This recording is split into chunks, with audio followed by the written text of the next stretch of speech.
পড়ল ফাগুন উঠলো আগুন। অলরেডি গরম পড়ে গেছে বন্ধুরা। এই গরমে হালকা পাতলা রান্না, জিরে কাঁচা লঙ্কা বাটনা দিয়ে, আলু কাঁচকলা দিয়ে হালকা পাতলা ঝোল মনোপিয়া মাছের। দেখুন বন্ধুরা, বড় মাছ পড়েছে। মাছ ধরতে গেছিল আমাদের ময়রা বাবু, মাছ ধরে নিয়ে আসছে। এই দেখুন কত বড়। কি এটা, তেলাপিয়া না মনোপিয়া? মনোপিয়া। এত বড় মাছ মনোপিয়া, প্রচুর বড় মাছ।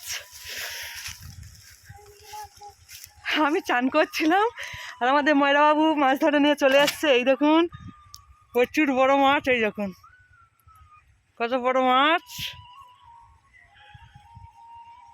আর আমাদের ময়রা বাবু এই দেখুন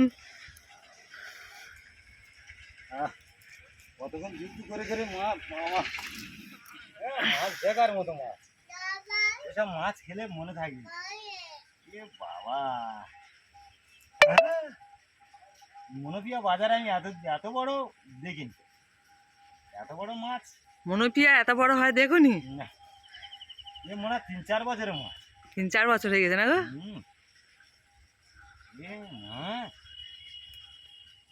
হাতে কাঁটা মারবে কিন্তু। মাছটা ওঠে না পুকুরে, জাল আমাদের পুকুরের একটা উঠেছে, সেটা বাঘের জন্য উঠে গেছে। এই বাঘের চোখ না কি বলো তো? কি জানি মনোপিয়া কি লাইলেন্টিকা? লাইলেন্টিকা তো বড় বড় হয়।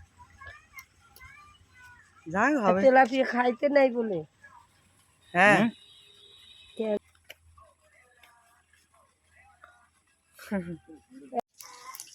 নমস্কার বন্ধুরা, সবাইকে ভালোবাসা জানিয়ে আজ খুব সুন্দর একটা রেসিপি নিয়ে আপনাদের সামনে চলে আসলাম।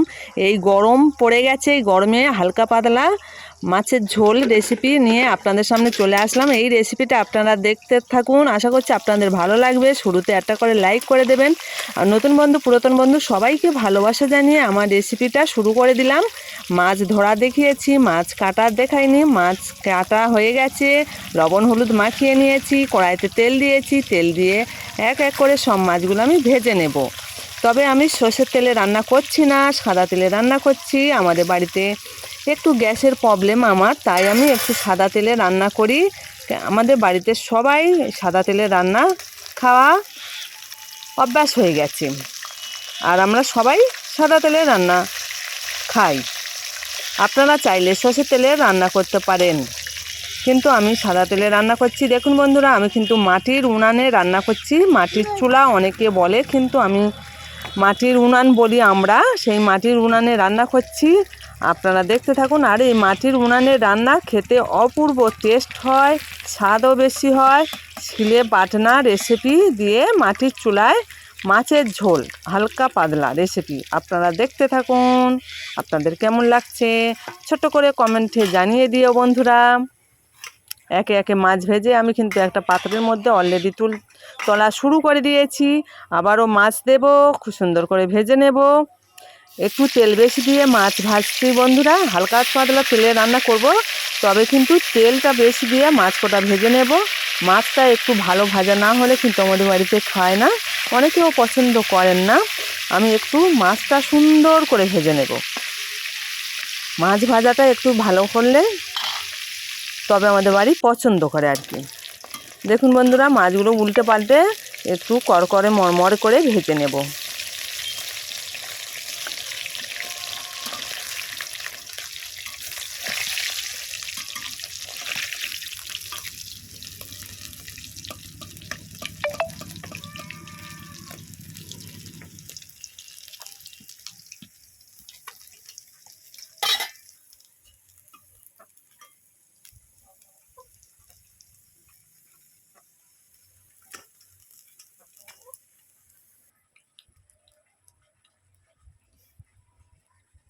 সব মাছ ভাজা হয়ে গেছে, অল্প করে তেল আমি কিন্তু তুলে রেখেছি। আর অল্প তেল কড়ার মধ্যে রেখে অল্প করে কালো জিরে দিয়ে দিলাম, 4 চামচের হাফ চামচ দিয়ে পেঁয়াজ আর পেঁয়াজ কালি কচানো দিয়েছি। দিয়ে খুব সুন্দর করে একটু নেড়ে ছেড়ে নেব। নিয়েই তরকারিটা আমি এই মশলাই করব, আর কোনো মশলা আমি এখানে ব্যবহার করছি না। পেঁয়াজ কলিটা হালকা তেলে ভাজবেন বন্ধুরা, বেশি একটু তেলে ভাজলে কিন্তু গায়েতে ঠিকরে ঠিকরে আসবে আর কি। আলু আর কাঁচকলা আমি সুন্দর করে কেটে রেখেছিলাম, এই আলু আর কাঁচকলা দিয়ে মাছের ঝোল করব বন্ধুরা। এই দেখুন এই কাঁচকলা গোটা একটু দেখিয়ে দিলাম, এবার কড়ার মধ্যে দিয়ে দেব, দিয়ে খুব সুন্দর করে নেড়ে চেড়ে নেব।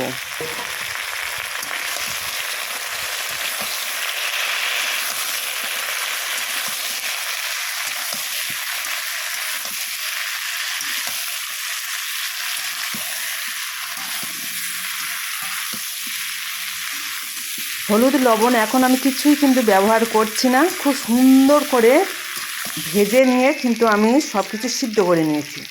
এবারে আমি কিন্তু পরিমাণ মতন লবণ দিয়ে দেবো, যেমন স্বাদ লাগবে সব কিছু আঁচে আঁচে দিতে হবে। লবণ দিয়ে আরও কিছুক্ষণ আমি কষিয়ে নেব।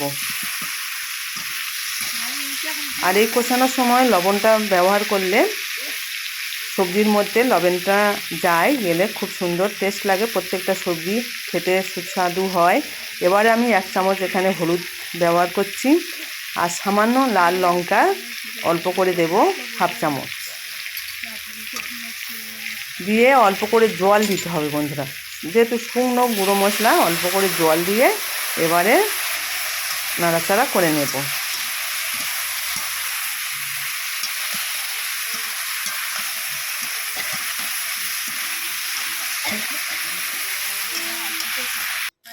খুব সুন্দর করে নাড়িয়ে চাড়িয়ে দেখুন, ঘুরিয়ে ফিরিয়ে খুব সুন্দর করে নাড়িয়ে নিয়েছি। এবারে 1 চামচ জিরে আর ধনের গুঁড়ো দিয়ে দিলাম, 2 রকম গুঁড়ো একসঙ্গে, একটা মাঝারি চামচে 1 চামচ দিলাম, 4 চামচে হলে 1 চামচ করে দিতে হবে।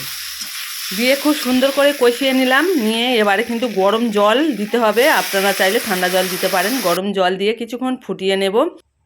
এদিকে আমি কাঁচা লঙ্কা জিরে শিলপাটাতে খুব সুন্দর করে পেস্ট করে বেটে নেব, অল্প অল্প জল দিয়ে সুন্দরভাবে বেটে নেব বন্ধুরা। আপনারা দেখতে থাকুন, আপনাদের কেমন লাগছে সুন্দর করে ছোট্ট একটা কমেন্ট করবে। এই শিলটা দেখুন কেরম হয়ে গেছে, এই শিলটার বয়স হয়ে গেছে 3 থেকে 4 পুরুষ, মানে 4 পুরুষের বয়স, অনেক অনেক পুরনো শিল আর নতুন কেনা হয়নি, আর এই পুরনো শিলে এখনও ব্যবহার করছি। আমার বরের ঠাংমারা ব্যবহার করেছে, তার আগে এক পুরুষ ব্যবহার করেছে, তারপরে আমার শাশুড়ি ব্যবহার করেছে, তারপরে আমি এখনও ব্যবহার করছি। এবারে জিরে বাটনা কাঁচা লঙ্কা দিয়ে আর মাছগুলো একটু শেষে দিলাম। আমাদের বাড়িতে একটু মাছগুলো একটু শেষে দিলে পছন্দ করে, আর একটু আগে দিলে মাছগুলো নরম হয়ে গেলে পছন্দ করে না বেশি, ওই জন্য মাছগুলো আমি একটু শেষেই দেব। দিয়ে খুব সুন্দর করে ফুটিয়ে নিয়ে এবারে রেসিপিটা আমার রেডি হয়ে গেছে, নামিয়ে নিলাম বন্ধুরা। দেখুন একদম হালকা পাতলা জিরে বাটনা রেসিপি রেডি হয়ে গেছে।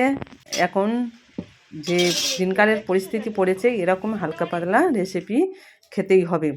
এতক্ষণ ধৈর্য সহকারে যেসব বন্ধুরা আমার ভিডিওটা দেখেছেন সবাইকে আন্তরিক শুভেচ্ছা, অভিনন্দন, ভালোবাসা জানাই। এখনও যারা আমার লাইকটা দেননি লাইকটা দিয়ে দিও।